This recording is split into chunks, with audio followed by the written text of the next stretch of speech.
Okay. Wow. It's been a year. Has it been It's been more than a year. Really? Yeah. So you have been Wow. one of my first podcast guests on Prana Stories. So you are the one who started it off. So welcome to Prana Stories, Anusha Suresh. Thank you, Praveen Nair. So what are we talking today? This is for the audience. Anusha and I are partners professionally, partners also for life, uh, partners in many different things, True. Partner in crime. partners in crime also. So we are excited to be launching something which I think will be of benefit to many people, which Anusha will talk about it in detail. This is Anusha's Academy of Alchemy, right? So first of all, congratulations. Thank you. Congratulations to us. Yeah. So I have these questions. Let's dive straight into this, Okay. because YouTube audience doesn't like too many lengthy intros, Understood. too many profile introductions. They just want to get to the point straight. Got it. So let's dive straight there. So what is Anusha's Academy of Alchemy, and why the word alchemy? Okay, let's start from there and then we'll go on. All right. I think I'd first like to answer the question about alchemy. Right? The word alchemy actually comes from Greek origins called chemia. And chemia meant transmutation. It was used in medieval chemistry actually, which meant transmuting one thing to another thing. Most commonly, they tried a lot of experiments to convert other metals to gold. That means you could take any metal, like it could be copper, it could be something as cheap as stainless steel or even iron, and convert that into gold. So it was transmuting something of low value to something of very high value. And then it came down, word change, and finally the word alchemy finally comes from Latin, which means transmuting one thing to another thing. So the reason why alchemy exists is that this is a learning management platform which is helping you learn how to alchemize parts of you, converting parts of you that are no longer serving you, be it limiting beliefs or be it trauma or be it, just stuckness, procrastination, whatever that is. It is to transmute that and bring you to a place of thriving and joy. So that's why Anusha's Academy of Alchemy. Anusha, because that's my name, and this is an alchemy that I'm finding, I'm the founder of. So that's why Anusha's Academy of Alchemy. So, which is what your tagline says.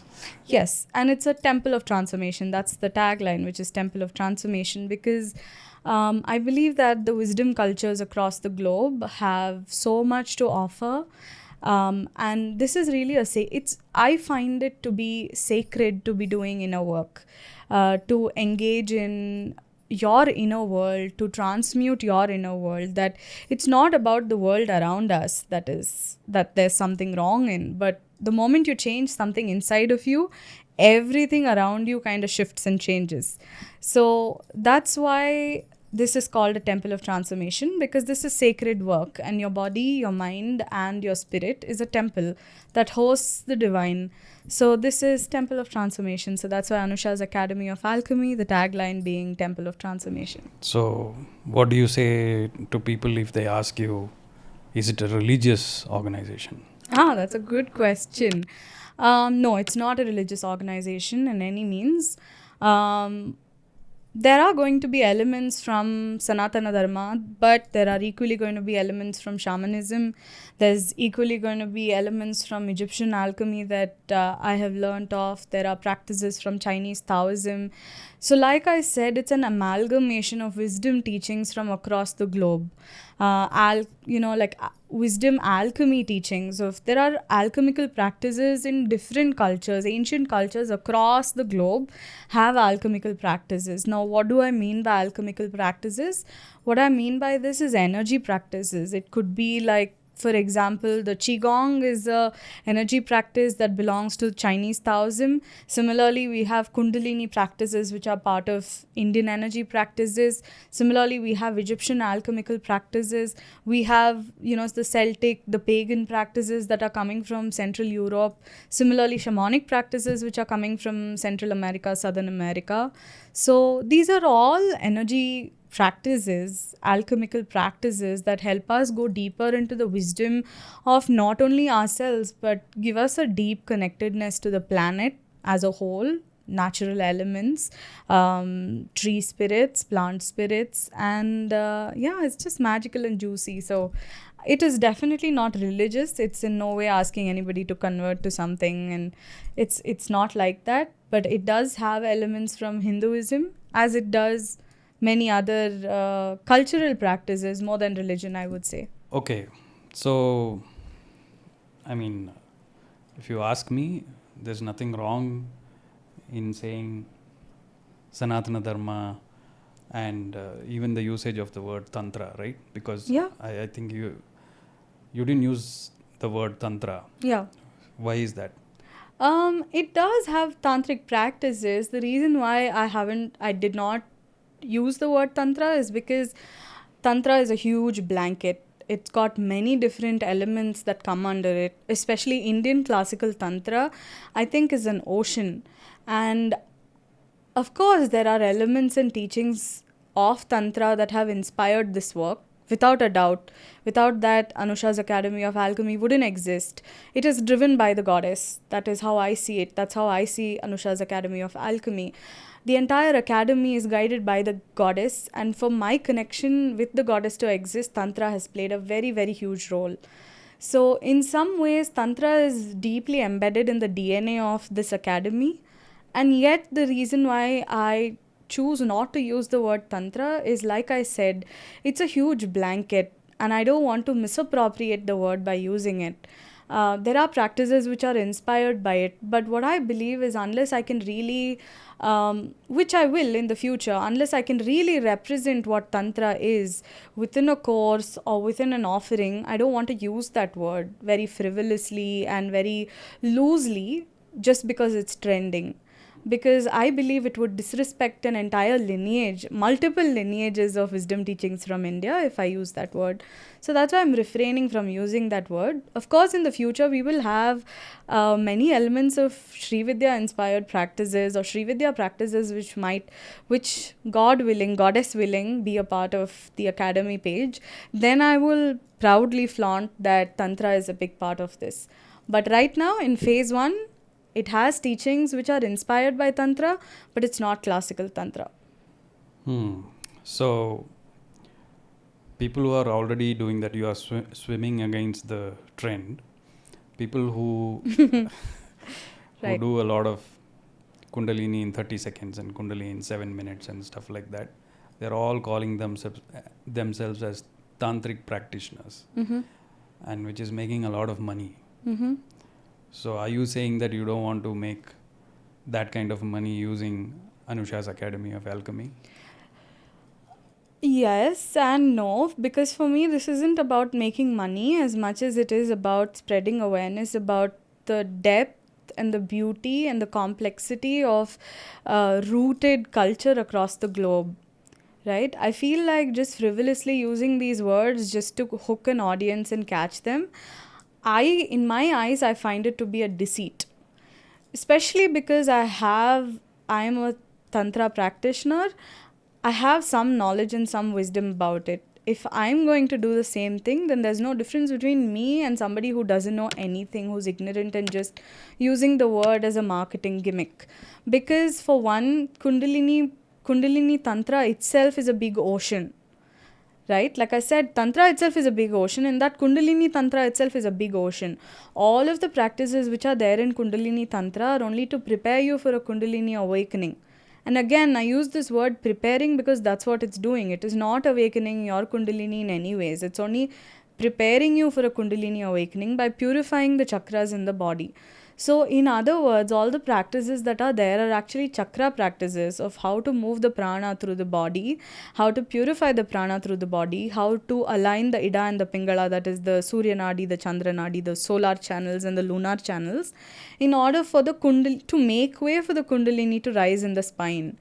So again, there I feel like many people believe that they can just awaken their Kundalini in a 40-minute workshop paying 499 rupees. I don't want to be among them. Or retreats for 3 days and 4 nights. Yeah, 3 days and 4 nights in a fancy place.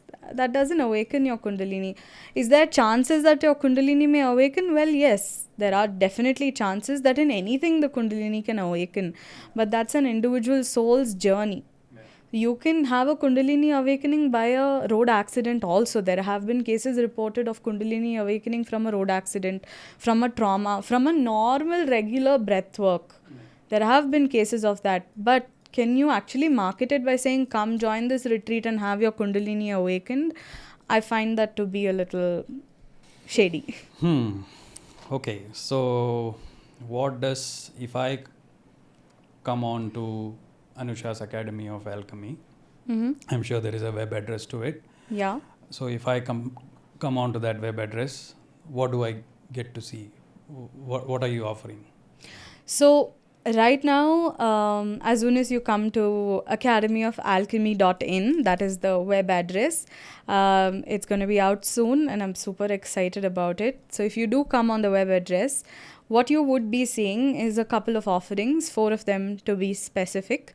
4 pain points, rather 3 pain points and 1 huge offering which is guided by the goddess. One of it is bust overthinking, which is, I believe, one of the biggest... in my line of work, I've seen a lot of my clients struggling with overthinking and procrastination.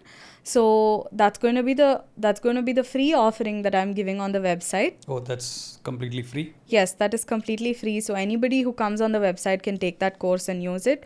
It's a step-by-step guide on how to bust overthinking.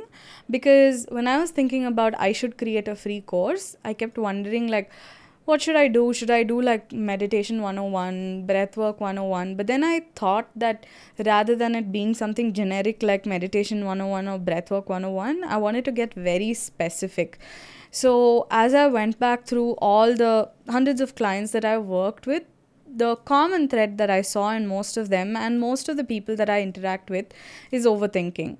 So I thought in today's stressful world, we need a resource that will help us, sail through that pattern of overthinking. And that is mostly because most of us have lost our connection with our body. And that's why that particular offering is free, so that anybody and everybody can come and engage in it, can indulge in it, can do the practices. It's a step-by-step guide to understand why you fall into the pattern of overthinking, types of overthinking, how to bust it, journal prompts, reflective writing prompts, somatic practice, which is a part of that offering. So that's one. The second thing that is there is morning and night routine. I believe that to have a powerful, thriving life, you need to fix your routine in the morning and the night. If you have a proper, powerful morning and night routine, no matter what the in-between holds, be it as an unpredictable and crazy and spontaneous, your nervous system can handle it. Why? Because it has 2 fixed elements. So as long as these 2 fixed elements are functioning normally, the brain believes that, hey, everything is fine. This person's anyway doing the night routine and the morning routine, so we're cool, we're in the safe, we're in the green zone. So I find that many people run away from routines, myself included, because I'm somebody who is not... Discipline is not my middle name, let's say that. So even for somebody like me, I absolutely enjoy good morning and night routine. To do breath work, to wake up doing breath work in the morning, to go to sleep doing some small meditation in the night. That's something enjoyable. So here they get to choose from 3 morning practices and 3 evening practices, that's night practices, and multiple journal prompts and reflective writing prompts that they can that comes as a part of the package. So that's the other offering. The next offering is actually to unleash confidence and self-worth. I find that as a as an entire population and as a society, I believe that we are really struggling with our confidence and self-worth. And hence that offering, hopefully that will get you to your own confidence and self-worth. So that is the third one. And the fourth one, which has been taking up all of my brain space, my body space, mind space, think about every like space between every cell is occupied by this offering, which is 9 sacred nights with the goddess, the Navadurga celebrations, 9 nights of transformation and alchemy with the goddess archetypes. Yeah. Wow. So let's talk about the Navadurga a little more, but I will just reiterate what you said. So if I can put it into a storyline, it's like because of there is a overload of information in today's world, Yes. which makes people overthink a lot. Correct. And because in the name of critical thinking, in the name of analyzing too much, because there is a lot of analytics available Yes. everywhere in everything, people tend to overthink a lot. Yes. So for that you have a free course, Yes. which is how to bust overthinking. Yeah. And then once you do that, then you get into a habit building, let's say maybe 21 days. Is that a good date? Good amount of time? That would be ideal to do it for 21 days, because 21 days is the minimum time required for your brain's plasticity To understand set. that, okay, there's something. Yes. Correct. To make it a practice, obviously you need more days than that. But at least to get into that practice, you need a 21-day thing, Yes. which is a very good morning and evening routine. Yep. Which has been, again, like I keep speaking to a lot of Indic experts who come on the show, right? Which is already there in our, it's been there in our culture about waking up in the morning and Yeah. doing the routines, be it simple routines, but you have to follow that routine. Yes. It gives a discipline to what we are doing, and you're sort of getting that into your platform, and bringing it a contemporary outlook so that people can relate to it and not reject it based on saying that It being religious. religious or traditional. You're getting a contemporary aspect to it. Correct. What will work with the current generation, right? So that one. So first, stop overthinking, get into a routine, and then there is, like you said, as a society, as a civilization, especially Indian civilization, we have lost our self-worth and self-confidence. Yep. Because of a lot of things, because of invasions, because of colonization and ideological subversions, that Yes. you are a defeatist Yes. civilization. You don't Patriarchal. have patriarchal, you don't have stuff in you, Yes. right? This has been told to us time and again, and we as generations from our parents, we have been told that, oh, no, don't go there, you just do your job, earn your salary, be happy. This is what we have been told all the time.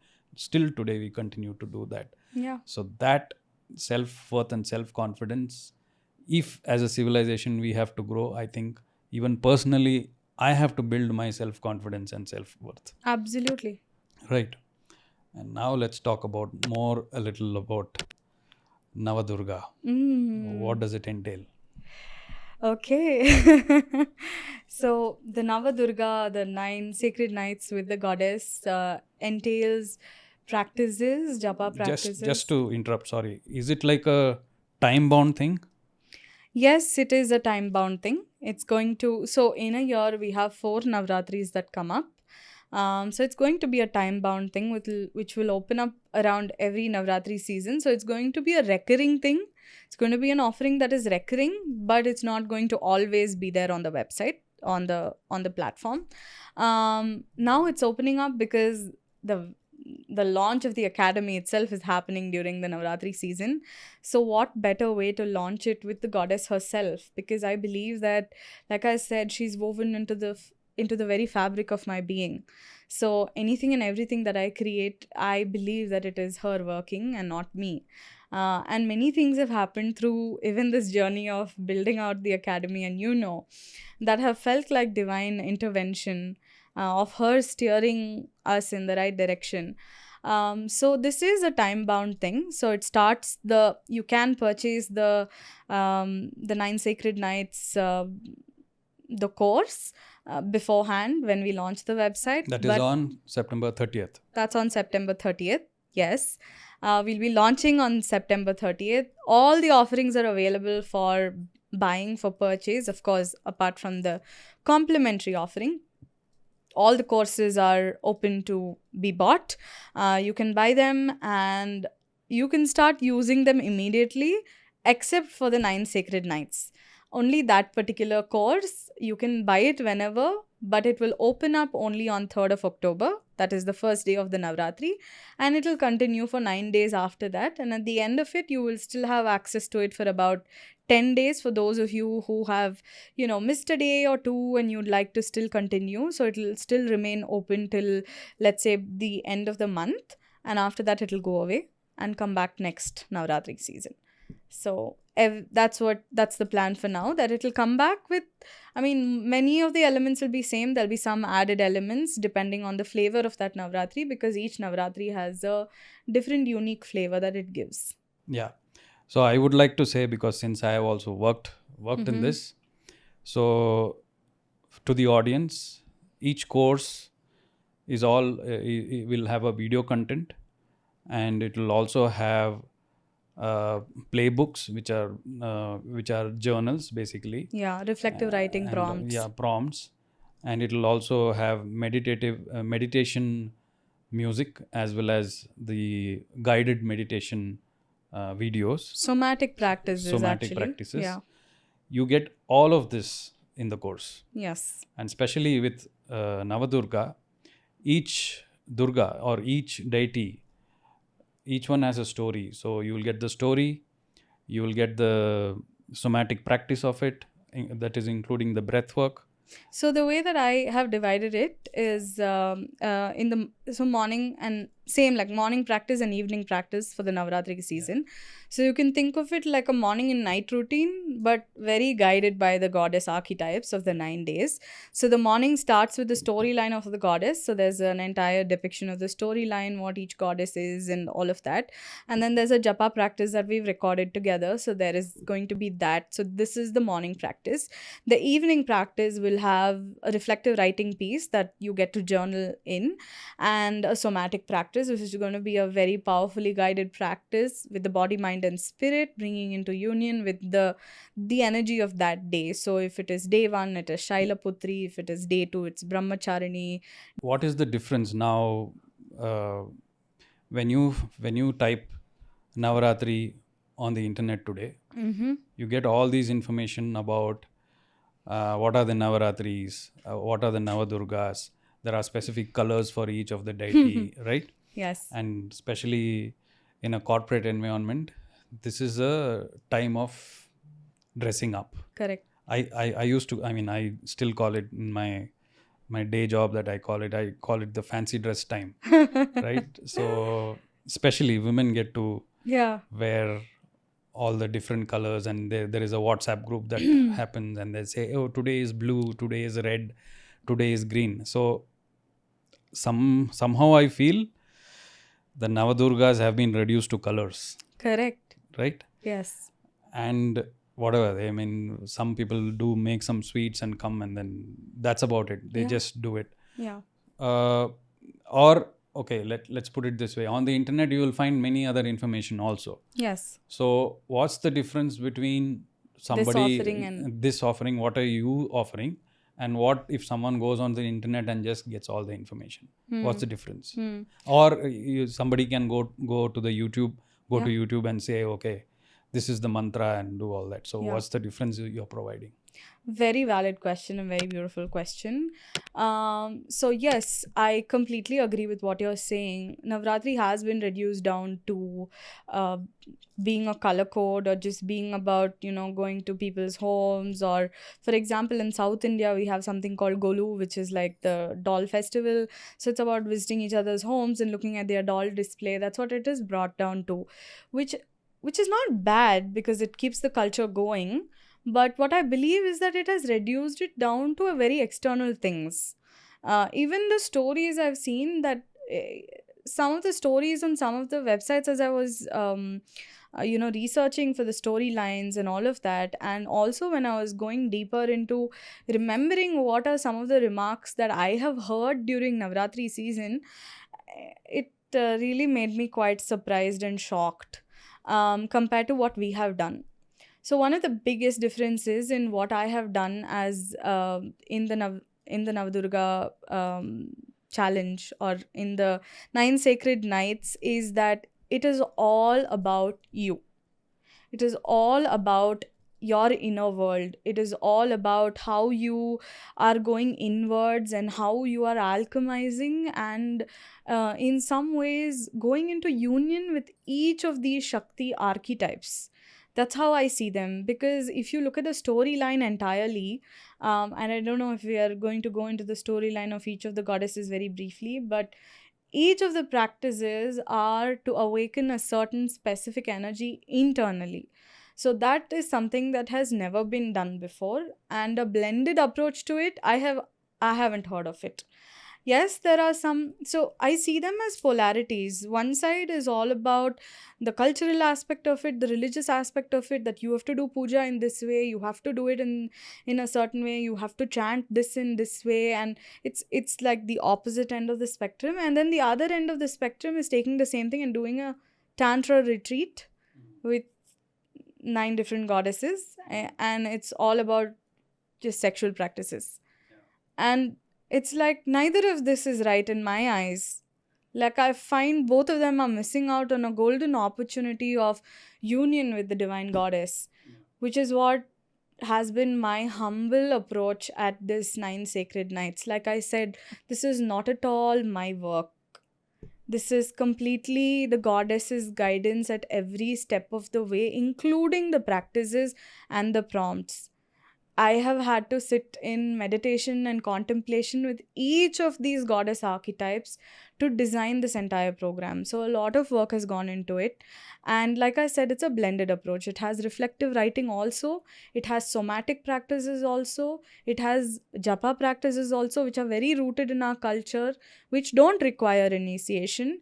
And it also has the storylines, which has come out of researching scriptures and Devi Bhagavatam and everything within it. So it's not just bogus stories. Yeah. So who can take up these courses? Like, what is the eligibility? Anybody can take this up. Is there a specific age or? No, there is no specific age as such. Anybody who can understand I would say anybody from the age of 12 onwards. Anybody who can understand English. Anybody who can understand English. Anybody who is willing and open enough to come and explore something new. Yeah. Okay, so for the sake of the audience, because audiences like stories, right?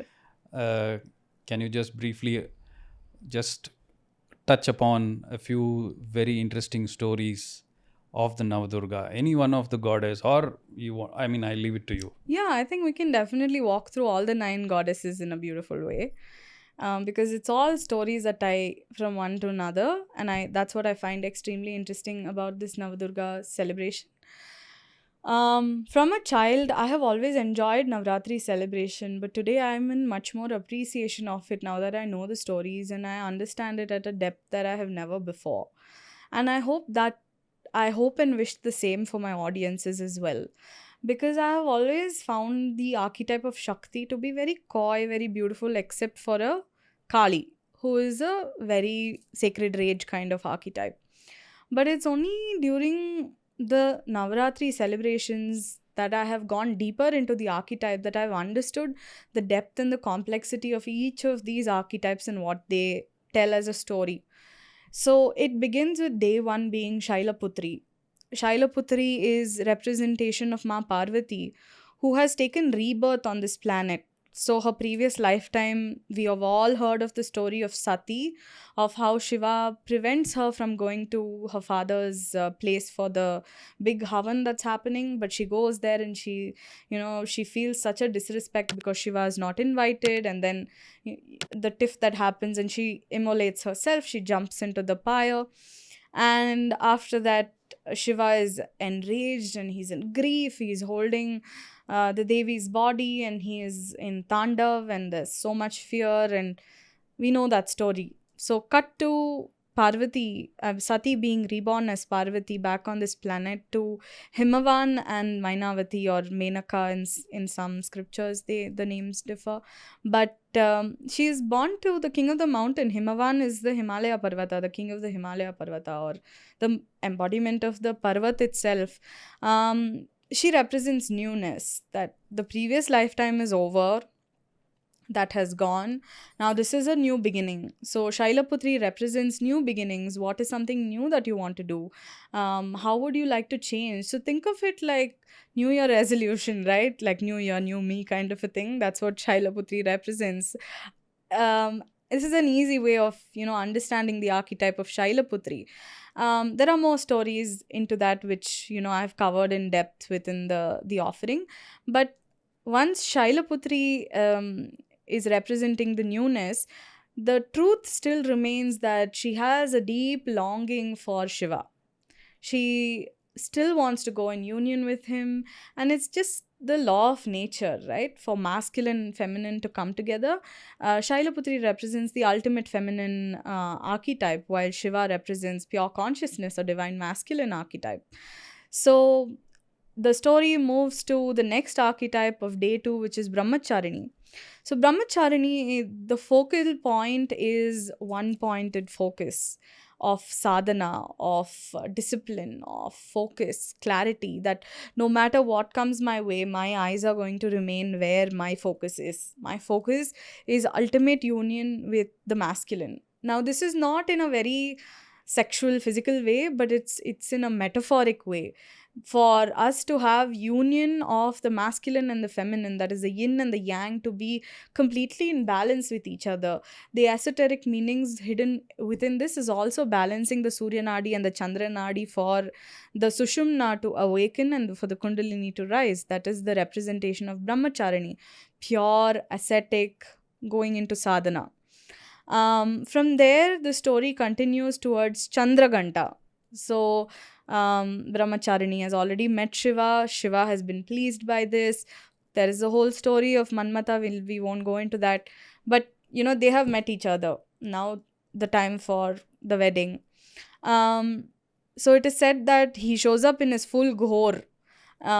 Shiva shows up in his full ghori, aghori-like outfit with tiger skin and matted hair and body full of ashes, and it is said that Ma Parvati's mother fainted looking at him, saying, how can we possibly, she is a princess, how can we possibly get our princess of a daughter to be married to a wanderer technically? And that's when Ma Chandraganta comes into the form. So Chandraganta is as fierce as him in appearance, and she has a beautiful crown of the crescent on her forehead, which is glowing. She's got fierce, piercing eyes, and it is said that her appearance was so shocking that even Shiva was taken aback by that fierce, almost like the beginning of the warrior archetype. That's how I look at it. Look, man, I match up to you. I match up to you, exactly. So, in no way is this patriarchal, right? Like, she's like, oh, you want to show up as an Aghori? I'll show up as a warrior. Bring it on. Like, it's not one love, it's one, two. Yeah. Right? So, it's like, it's so beautiful to see the play between them, right? Because they're always matching up to each other. So, that is Chandraganta. So, Chandraganta, and then now the union has happened, they're married, and all of that. And then it's the beautiful archetype of Kushmanda. So Kushmanda is the beginning of time, the beginning of birth of the universe. And one of the most, she's the creatrix, she's the mother. That's where the mother archetype first begins. Like I said, Chandraganta represents the first of the warrior goddess archetype. Kushmanda is the representation of the mother archetype. She's the mother of the entire cosmos. One beautiful thing that I love about what I read when I was researching about this archetype of Kushmanda is that it is said she looked out into the void of the cosmos and she thought how empty and plain this looks. And she just smiled. And as her smile widened, the entire cosmos took birth. So everything from the life on this planet to every non-living thing was birthed because of her smile and her joy and her bliss. So that makes me wonder, we were all products of joy of the divine goddess. And why do we complain then? Right? So Kushmanda is the creatrix essence that then moves into the next archetype, which is Skandamata. So the mother archetype is established here with Skandamata. So here, this archetype, this goddess, this Shakti Swarupa is really asking us to go into our own nurturance, our own loving essence within us, towards kindness and compassion, towards mothering our own selves, nurturing parts of us. So, this entire storyline talks about how many people misinterpret it as that, oh, so your role as a woman in this society is to be born and then to get married and then to make babies, and then after that your life is over. No, I mean, if you look at Shakti, if you look at Parvati, you'll understand what does it mean to be a woman. What does it mean to be a divine feminine embodiment? It starts with being naive, maiden-like, newness, and then move into discipline of, a brahmacharini, and then the warrior goddess essence of Chandraganta, of marriage. Even there, she's not coy bride hiding behind a ghungat. You look at her; she appears in a tiger, on a tiger, riding a tiger, and then she is the creatrix. She can create anything. So her life doesn't stop, or her life is not about just bearing a human baby. It is about creating the entire cosmos. And after that, even in Skandamata, it is not talking about her birthing the boy. It actually talks about the importance of a maternal archetype to teach the boy warfare, because she is plays a very pivotal role in imparting the strategic wisdom of warfare to Skanda, who then goes on to fight Tarkasura. So this is the storyline, and from here it evolves. Like, this is day 5. Day 6 is the birth of Katyayani. So day 6 Katyayani is where from here onwards she is like, you see, it does her storyline doesn't end with the birth of a child. From here she really takes a complete U-turn towards more warrior essence. It is said that Katyayani was an archetype of so much power and grace. She was birthed out of the flame of the gods, right? They did a big yajna to seek the grace of the Devi, and she is seen as the epitome of warrior essence. From there, it moves towards Kalaratri. So, even in our inner journeys, we go through these phases. So, when we are asked to stand in our courage, that is what these archetypes are talking about. With a Kalaratri, it is about going into the darkest parts of your being. It is said that even somebody like the goddess, Parvati herself, carried a lot of karmic imprints from her previous lifetime as Sati. That she carried that imprint of being burnt, of jumping into the fire, and the grief and the loss and everything that she faced. She carried it as an imprint within her. And she had to go through that essence of the Kala Ratri, the dark night of the soul.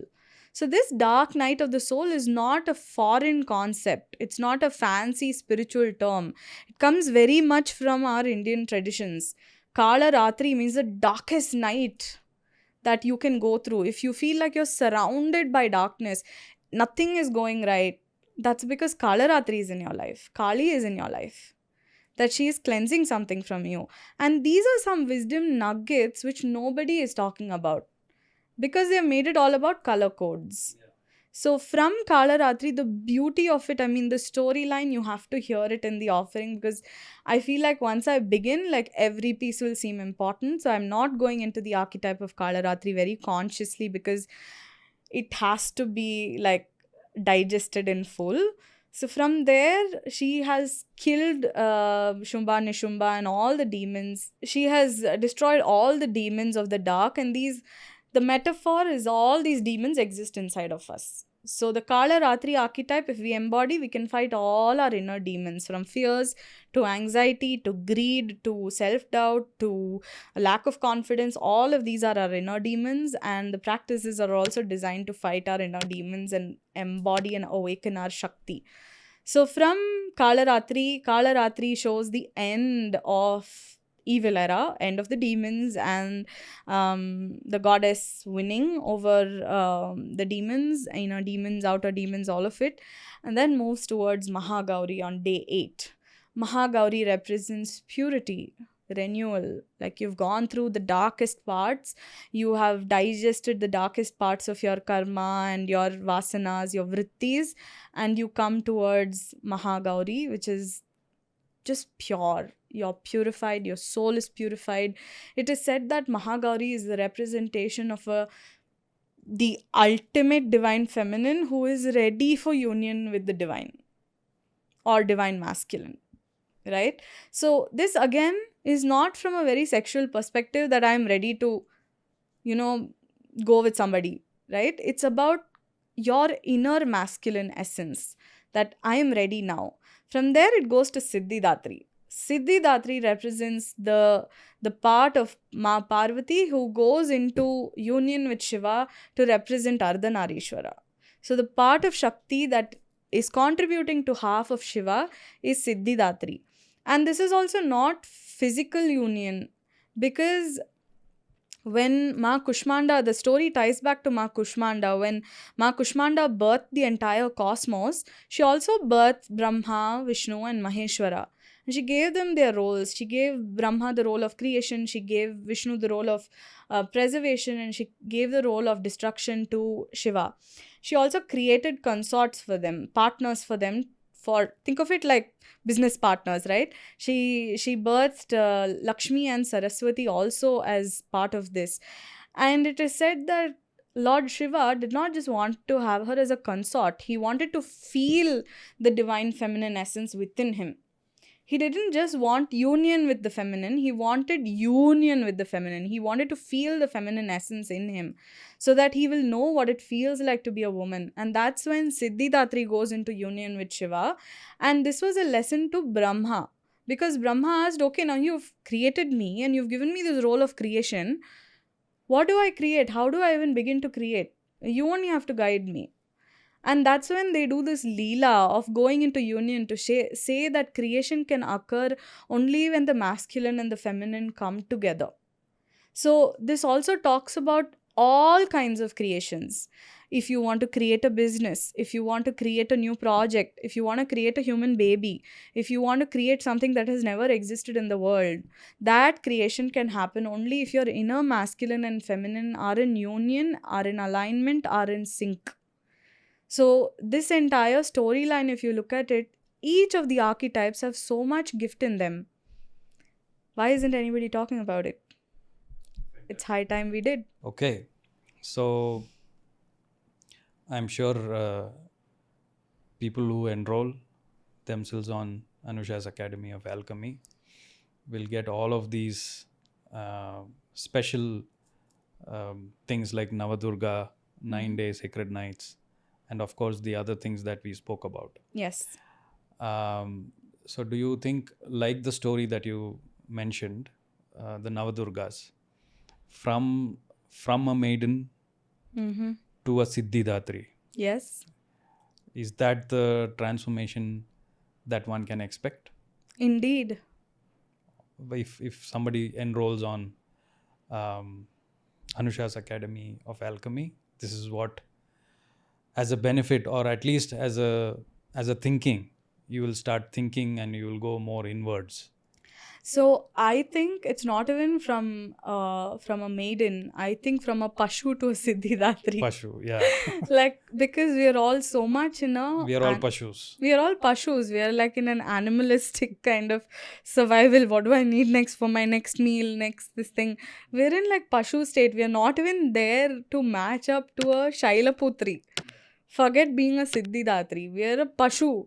We are like an animal. So the attempt, like I said, our really humble attempt with this is to maybe help, myself included, for us all to ascend by making use of this very special time. this is an excuse for us to dive into the goddess archetypes and to be able to do this Navaratri celebration with the 9 archetypes, not from an external perspective, but a completely inner alchemical perspective. Because alchemy is part of this entire offering. Like I said, transmuting the Pashu within us towards getting Siddhi. We are trying to transmute the Pashu to the Siddhi through alchemy. So the tagline should be from Pashu To Siddhi Siddhi. Okay, I shouldn't be using those words, but then yeah. But Okay. yeah, I mean, see, I think in today's world, it is a Siddhi even to be in peace. Correct, yeah. It's no less a Siddhi to feel peace and bliss. I find that to be a Siddhi. Yeah. So if it is giving you even 5 minutes of Peace. peace Yeah. and 5 minutes of bliss, that is 5 minutes of Siddhi. As a parting shot, what would you like to tell the audience? As a parting shot, what I would like to tell the audience, this is a good question. So, I am welcoming you to Anusha's Academy of Alchemy. This is a very humble attempt by me. It's been a very, how do I put it? It's been something that's been on my mind for several years. And I've had to do a lot of inner alchemy to even dare to put this offering out there. God knows, I mean, Hera knows how much she's had to work with me in helping me with my own inner alchemical practices, to fight my own inner demons, to embody the Shakti before I can deliver Shakti at your doorstep, if I can say that. But the hope is that you come, you engage, and you indulge in the divinity that is there for all of us to access. And I hope that I can play some small role in your life in helping you get closer to the divine that exists within you. Yeah, and audience, these courses are done very professionally. It is a very professional level Yes. courses, and the content that you will find are of top-notch quality. Yeah, a Is lot of hard work has lot gone of- in Yeah, lot into of- research. yeah, Yeah, lot of effort has gone in. yeah. You can see the videos and you can see it for yourself. Yes. So please do join. Please do enroll yourselves into Anusha's Academy of Alchemy, and I'm sure it will benefit each one of you. We are not saying that everybody is a Pashu. Even if you're a Pashu or if you're not a Pashu, Yes. you will still benefit from. Yes, for sure. Yeah, I believe that we all have some amount of Pashu-ness in us. Yeah. We are all so primal in our essence, right? yeah, I don't think any of us are so secure to be like, hey, I can talk to the goddess whenever I feel like. I don't need anything. Like, I don't think any of us are there. Then Yeah. if you are somebody like that, then you don't need Anusha's Academy of Alchemy. Please don't come. correct. It's okay. Yeah. So thank you so much. Thank you. And to talk about Anusha's Academy, and let's hope that we get more and more enrollments into the academy, and we'll have more and more work to do. And more than anything else, I think I'm looking forward to building a huge community of people who believe in themselves and hopefully can drive the change and anchor the light. We know that the earth needs it, so that's the hope. Okay. So Thank you for having me. Thank you for this. Shri Matre Namaha. Shri Matre Namaha.